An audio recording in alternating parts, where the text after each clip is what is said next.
नमस्कार दोस्तांनो, बघा सकाळी निलेश भाऊने इतकं गरगरीत पाणी मारले, मी भीतीला टिकून जरी बसलो असलो तरी गार मला लागते.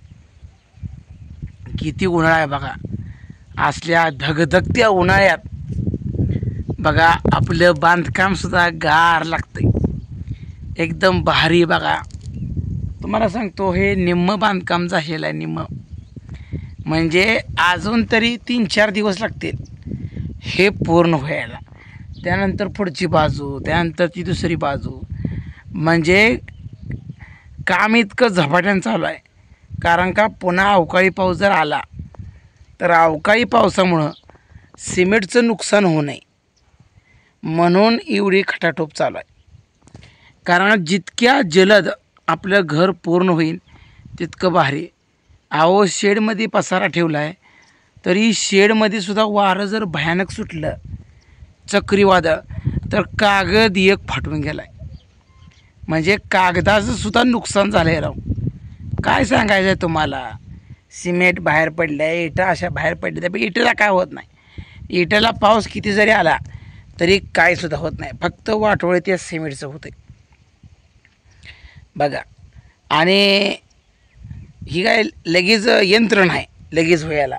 आता आपण ही फाउंडेशन भरून घेतलं, पाया काढला, ह्याला पण मिसन आणून मुरुम दोपटायची मिसन आणली, ह्या मिसनीने दोपाटलं.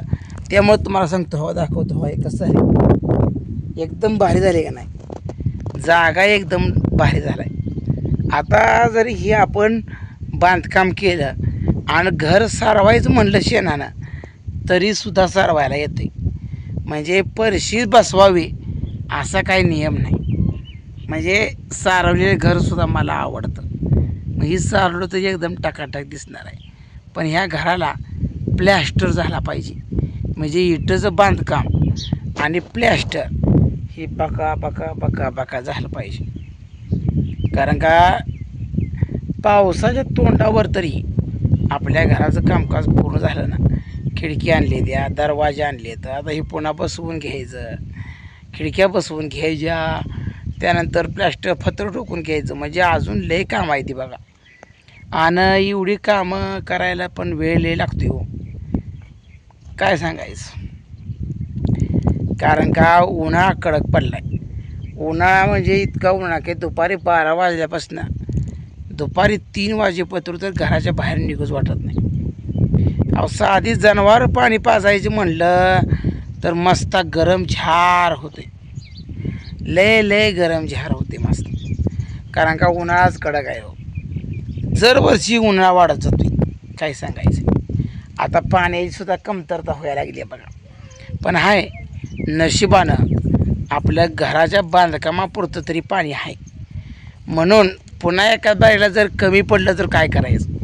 म्हणून शक्य तितक्या या एप्रिल महिन्यातच घराचं बांधकाम आपल्या पूर्ण झालं पाहिजे. जितकं लवकर घराचं बांधकाम पूर्ण होईल ना तितकं भारी.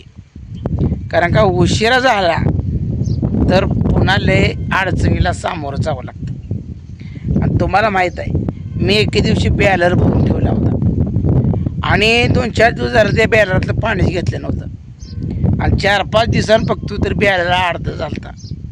म्हणजे न वापरता सुद्धा बाष्पीभवनानं पाणी हे आकाशात निघून जात आहे. म्हणजे साठवलेलं पाणीसुद्धा कमी होते आपोआप न वापरता. म्हणजे इतका उन्हाळा आहे. जवळजवळ 44 ते 45 डिग्री सेल्सिअस तापमान आहे सध्याच्या घडीला. एवढ्या तापमानात सुद्धा आपले मिस्त्री घर बांधत आहेत. म्हणजे खरंच आपल्याला वाटतं आहे हे बांधकाम थोडंच आहे, पण हे सगळं पूर्ण करायला कालावधी जास्त लागतोय. तरी पण सगळे चिकाटीनं आम्ही हे सगळे जोरात प्रयत्न करतोय.